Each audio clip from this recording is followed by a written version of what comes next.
할렐루야. 우리 3교구 1지역 식구들 애쓰셨습니다. 박수 한번 해주시죠. 고맙습니다.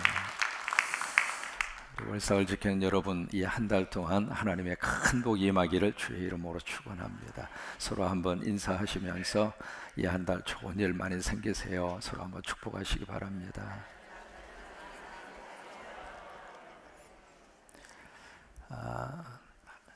한참 만에 만나서 그 전에 주셨던 요절의 말씀 기억할지 모르겠습니다. 125절이었죠. 125절 같이 고백합니다. 나는 주의 종려니 나를 깨닫게 하사 주의 증거들을 알게 하소서. 아멘. 이제 119편을 가지고 계속해서 우리가 지금 만나고 있습니다.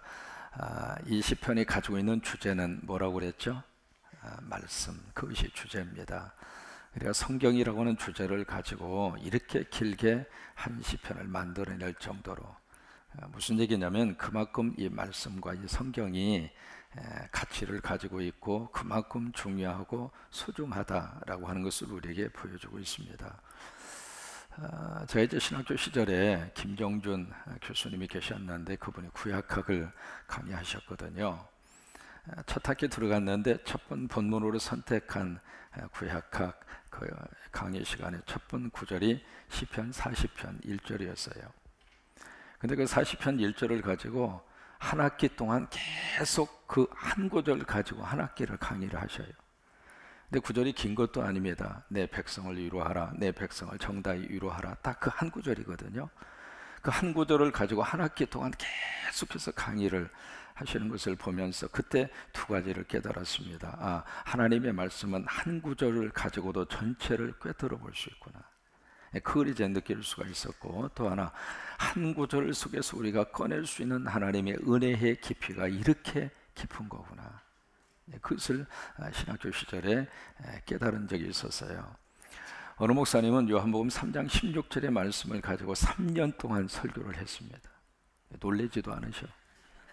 그러니까 요한복음 3장 16절 그 한 구절을 가지고 3년 동안 계속 설교를 하시는데, 저도 이제 요한복음 3장 16절 가지고 10번 정도 설교를 해본 적이 있어요. 그런데 그렇게 해보니까 이 말씀 속에서 이렇게 하나님이 주시는 말씀의 넓이와 깊이가 얼마나 높고 깊은지를 새롭게 깨달을 수가 있었어요. 여러분, 그것처럼 하나님의 말씀은 우리 인생 속에 너무 귀한 하나님의 축복입니다. 그 말씀 속에는 하나님의 은혜가 담겨져 있고 내 인생의 매뉴얼이 이 말씀 속에 다 담겨져 있고, 우리 지금 우리 스마트폰에 필요한 기능 중 하나가 내비게이션이잖아요. 삶의 내비게이션이 바로 여기 있어요. 그래서 말씀을 펼칠 때 우리 인생이 펼쳐지게 되고, 말씀을 들을 때 하나님의 은혜가 쏟아지게 될 것이고, 말씀이 내 영혼을 살리게 되고, 말씀을 듣는 가운데 병마가 떠나가게 되고 귀신이 떠나가게 되고, 말씀을 듣는 중에 사업의 아이디어를 주시고, 말씀을 듣는 중에 우리 자녀들에게 지혜를 주시고, 말씀을 듣는 중에 막혀있는 문제들을 해결함 받고, 그런 한 달이 되시기를 주의 이름으로 축원합니다. 오늘 본문에서도 이 말씀을 여러 가지로 우리에게 해석을 하고 있습니다. 129절에 보시면 주의 증거들, 말씀에 대한 다양한 그런 표현들이거든요. 130절에 보시면 주의 말씀, 131절에 주의 계명, 133절에 주의 말씀, 134절에 주의 법도, 135절에 주의 율례, 그 다음에 136절에 주의 법. 이렇게 다양한 모습으로 이제 말씀을 우리에게 표현을 하고 있는데, 하나님이 우리와 어떻게 함께 하시는가? 하나님은 말씀으로 함께 하세요. 한순간도 하나님은 우리를 떠나지 않습니다. 내가 너희를 고아와 같이 버려두지 아니하리라. 믿으시면 아멘. 힘들 때에도 나 혼자 울고 있는 거 아니에요. 지금 속상해서 너무 고통스러울 때에도 나 혼자 고통을 겪고 있는 거 아니에요. 그 순간에 하나님이 함께 하셔요.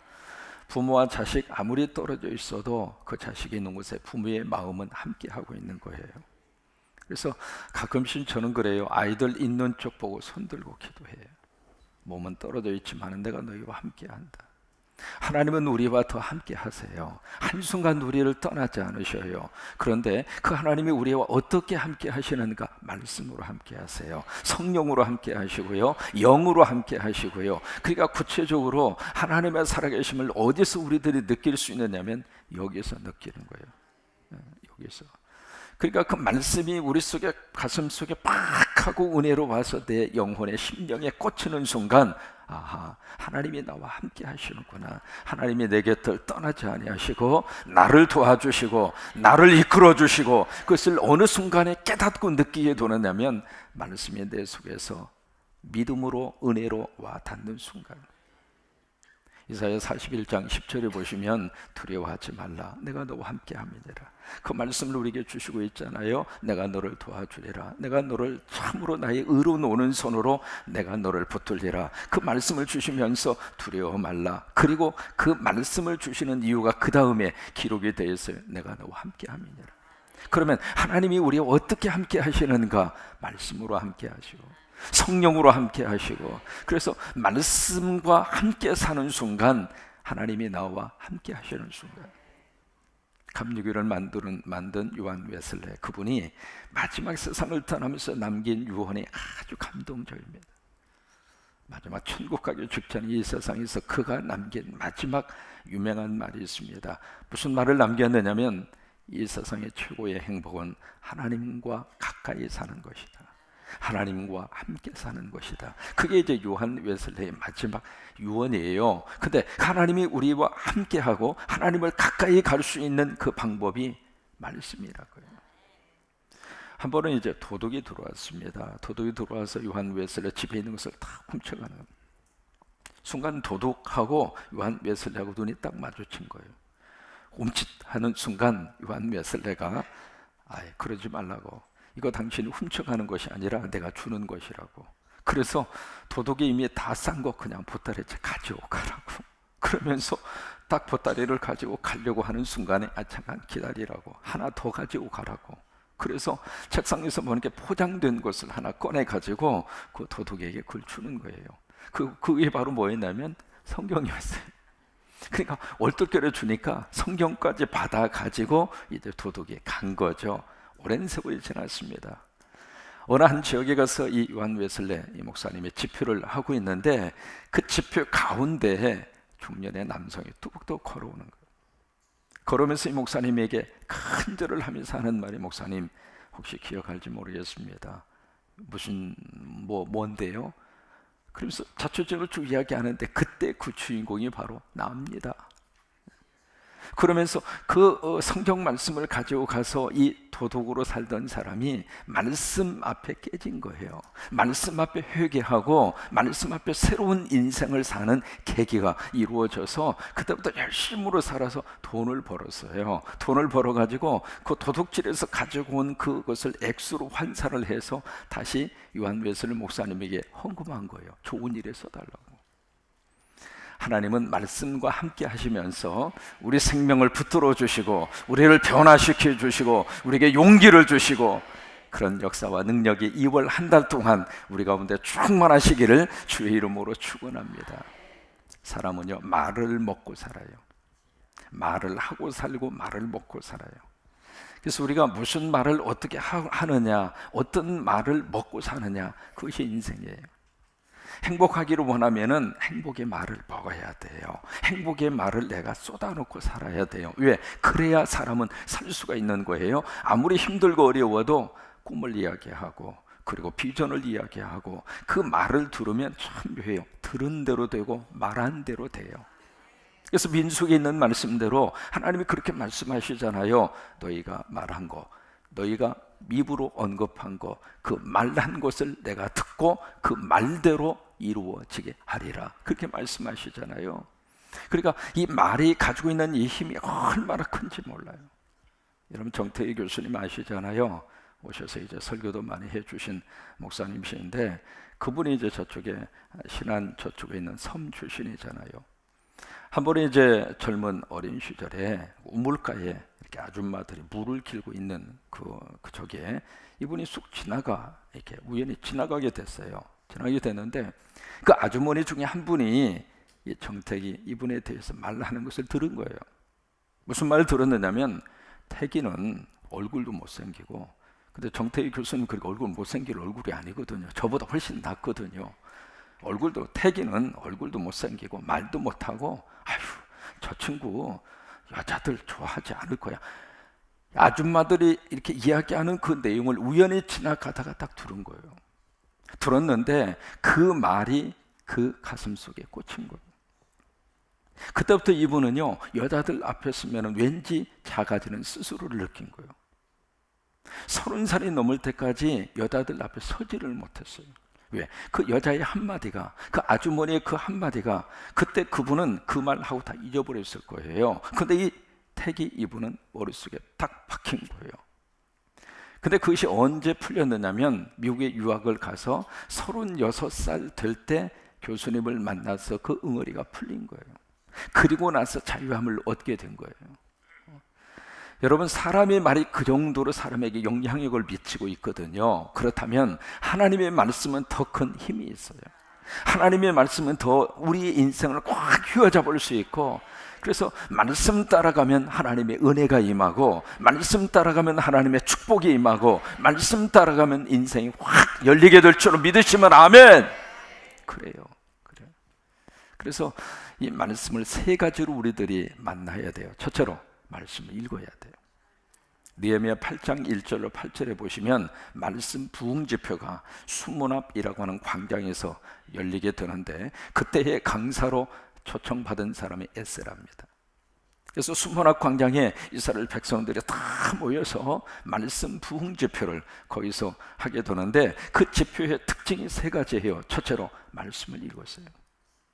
말씀을 읽었는데 거기 에스라라고 하는 그 강사가 탁 와서 말씀을 탁 펴는 순간 거기에 참석한 회중들이 어떤 반응을 보였느냐, 그 자리에서 다 일어나요.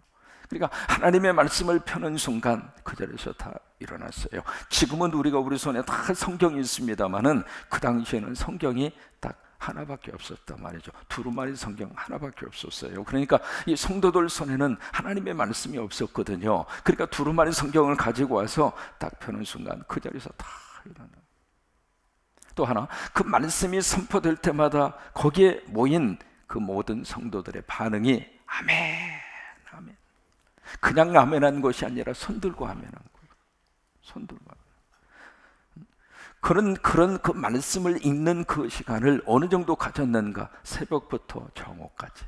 그 시간으로 환산하면 6시간입니다.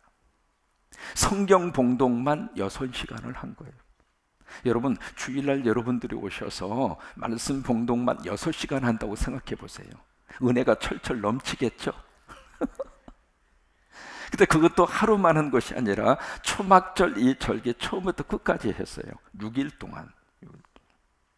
그 정도로 말씀을 이렇게 읽는 일에 전폭적으로 온 마음과 정성을 거의 다 쏟은 거예요. 여러분, 성경이 펼쳐질 때 우리 인생이 펼쳐지게 되어져 있어요. 그러니까 성경 말씀을 덮어놓고 믿지 말고 펼쳐놓고 믿으셔야 돼요. 그래서 어쨌든 지금이라도 늦지 않았습니다. 하루에 꼭 5장씩, 구약 석장, 신약 2장, 어떤 일이 있어도 꼭 성경을 여러분 체계적으로 읽으시기를 바랍니다. 그래서 하나님의 말씀은 읽어야 돼요. 읽어야. 우리가 삼시세끼 먹어야 되잖아요. 그런 것처럼 말씀도 꼭 하루에 석장씩, 2장씩, 그래서 하루에 5장씩 성경 말씀을 꼭 읽으셔서 금년에는 꼭 여러분 성경 일도 꼭 하시기를 바랍니다. 약속하시는 분만 아멘, 안 하시는 분도 아멘. 그러니까 말씀을 꼭 읽으셔야 읽으셔야. 그 다음에 두 번째로 수문학 광장 말씀 부흥 집회의 특징이 있습니다. 두 번째는 그 말씀을 깨달아야 돼요. 깨달아야 돼요. 거기 보시면은 알아들을 만한 사람들에게 라고 하는 표현이 나옵니다. 그 알아들을 만한 사람이라는 뜻이 뭐냐면 깨달았다, 그 말이에요. 그러니까 말씀이 읽어지고 그 읽어지는 그 말씀이 성령의 역사로 깨달아지는 거예요. 깨달아지는 순간 그 말씀이 내 말씀이 되는 거예요. 깨달아지는 순간 그 말씀이 하나님의 음성으로 나에게 들려지게 된단 말이죠. 깨달아져요. 저는 강의 설교 스타일을 참 좋아해요. 그 좋아하기도 이유가 있습니다. 제목 설교도 해보고, 그 다음에 여러 주제 설교도 해보고, 시리즈 설교도 해보고, 나름대로 이제 설교에 대한 패턴을 바꿔 보기도 하고 여러 가지 모습으로 했어요, 지금까지. 그렇게 많은 설교 스타일을 하다가 어느 한순간 딱 깨달은 게 있어요. 뭐냐면 설교 본문을 찾기 위해서 그렇게 내가 고민하고 있는 거예요.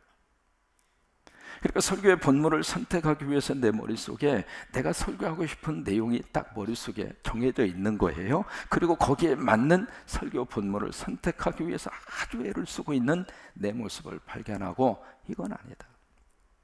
그 자체가 틀렸다 그 말은 아닙니다. 그러다 보니까 주일날 딱 이렇게 딱 주일날이 되기 전에 한 수요일까지는 계속 그 때문에 고민하는 거예요. 어느 본문을 선택할까요? 그러다가 이거보다 하나님의 말씀 속에 나를 맞추자. 내가 어떤 내용을 정해놓고 하나님의 말씀을 갖다가 집어넣는 이런 방법이 아니라 하나님의 말씀 속에 상황을 집어넣고 나를 집어넣고 세상을 집어넣고 성도들의 삶을 집어넣고 그 안에서 하나님의 음성과 대답을 듣는 것이 훨씬 더 성서적이겠구나, 그런 생각이 드는 거예요. 그래서 그때부터 강의 설교로 바꾼 거예요.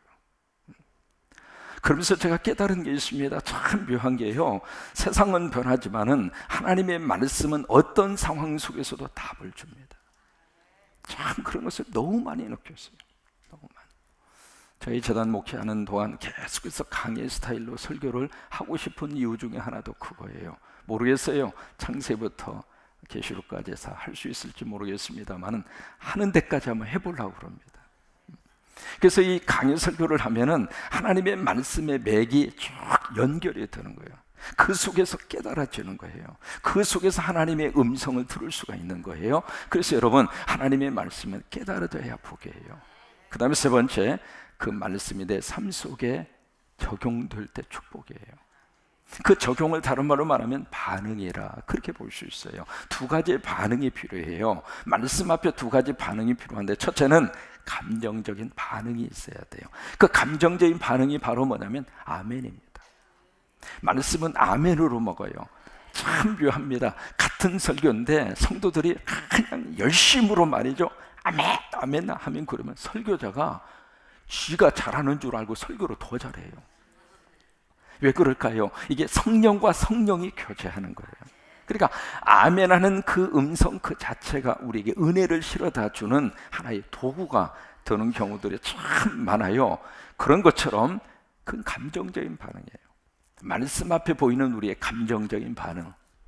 또 하나, 그 말씀이 깨달아지는 순간에 우리 속에서 이 감탄사가 나와야 축복입니다. 그 말씀을 들으면서 그 말씀이 그 말씀이었구나. 그 말씀이 이런 말씀이었구나. 여러분, 그러면서 내 영혼이 자라나는 거예요. 그렇게 말씀을 감정적으로 반응을 보이면서 그 말씀을 먹으면서 나도 모르게 우리 생각 속에 하나님의 은혜가 쏟아지고, 내 육체 속에 하나님의 은혜가 쏟아지고, 내 영혼 속에 하나님의 은혜가 쏟아지고, 그러면서 우리가 행복하게 사는 거예요. 두 번째로 의지적인 반응을 보여야 돼요. 의지적인 반응이 바로 뭐냐면 말씀대로 사는 거예요. 작은 것 하나까지라도, 작은 것 하나까지. 그러면서 우리 삶이 성숙하고 성장해지는 거예요. 우리가 신앙생활하면서 느끼는 것 있어요. 뭐냐면 처음 예수 믿기 전하고 예수 믿은 다음하고, 그리고 세월이 흐르면서 예수 믿은 후에 우리의 얼굴의 모습이 알게 모르게 변화가 일어난다는 사실. 여러분 지금 많이 변하셨어요. 지금 잘 모르셔요? 2015년 9월 1일부터 지금까지 많이 변하셨어요. 서로 보시면서 축복하세요. 참 많이 변하셨습니다. 이 월삭 새벽기도에 이렇게 많이 오셨다고 하는 것은 기적이잖아요. 보통 많이 변한 게 아니에요. 하나님이 우리를 말씀 속에서 우리를 그렇게 지금, 그게 의지적인 반응이에요. 의지적인 반응. 여러분, 하나님의 말씀을 가지고 있는 사람이 꿈을 가지고 있는 사람이에요. 작년이죠, 브라질 리우 올림픽에서 양궁에서 금메달 2개, 이관왕을 딴 양궁 선수가 있습니다. 장혜련이라고 하는 선수. 혹시 기억하실지 모르겠습니다. 키가 158cm입니다. 별명이 짝꿍이에요. 하도 키가 작아서. 이 선수는요, 늦게 양궁을 시작했습니다. 다른 선수의 기법이나 기타의 선수들에 비교해서 이 장혜련 선수는 굉장히 이 양궁을 늦게 시작을 했고요. 신체적인 조건이 양궁으로 성공할 수 있는 조건이 아니에요. 또 거기다가 국가대표 선발, 이 선발전에 이제 출전을 했는데 번번이 떨어지는 거예요. 그리고 올림픽 출전권도 거의 따지 못할 정도로 기라성 같은 그 선수들 뒤에 가려서 전혀 존재감을 드러내지 못하던 선수가 장혜련 선수예요. 근데 이 선수에게는 뭐가 있었느냐면 믿음이 있었고 말씀이 있었어요. 마지막 승리자는 말씀이 있는 사람이에요. 이 선수가 좋아하는 말씀이 빌립보서 4장 13절이더라고요. 내게 능력 주신 자라서 내가 모든 것을 할 수 있는 저 말씀. 저 말씀이 차상영이가 좋아하는 말씀이거든요. 저 말씀이 성광교 교인들이 좋아하는 말씀이거든요. 그러니까 저 말씀을 참 좋아하는데 그 선수가 그래서 관역을 향하여 화살 시위를 이렇게 당길 때마다 입으로 항상 그 말씀 선포하고 화살을 쏘고 그 말씀 선포하고 화살을 쏘고 결국 작년 리우 올림픽에서 금메달 2개를 딴 이관왕이 됐어요. 하나님의 말씀을 우리가 품고 있으면 그게 인생의 꿈이에요. 힘든 일이 있어도 그 시련은 꿈을 꺾지 못해요. 말씀 가지고 이 한 달도 여러분 행복하게 사시기를 주의 이름으로 축원합니다. 자, 요절의 말씀 130절입니다. 130절 같이 읽습니다. 주의 말씀을 열면 빛이 빛이요 우둔한 사람을 깨닫게 하나이다. 그래요. 하나님의 말씀이 쫙 열리는 순간에 하늘의 빛이 나에게 온다 이 말이에요. 그 빛이 우리를 살려요. 그 빛이 우리의 병을 물리쳐주고 그 빛이 우리의 영혼을 살리게 되고 그 빛이 우리 가정을 행복하게 만들어주고 그러니까 주의 말씀을 열면 주의 말씀이 내 인생 속에 열리게 되면 빛이 비추어서 우둔한 사람을 깨닫게 하고 그래서 우리 자녀들에게는 지혜를 주셔서 2월 한 달 방학 동안에도 열심히 공부해서 우리 자녀들 실력이 향상되고 그런 축복이 임하게 되기를 바랍니다. 다시 한번 130절 같이 고백합니다. 시작. 주의 말씀을 열면 빛이 비치어 우두한 사람들을 깨닫게 하나이다. 한 번만 더 고백합니다. 주의 말씀을 열면 빛이 비치어 우두한 사람들을 깨닫게 하나이다. 아멘. 2월 한 달 좋은 일이 생기시기를 주의 이름으로 축원합니다.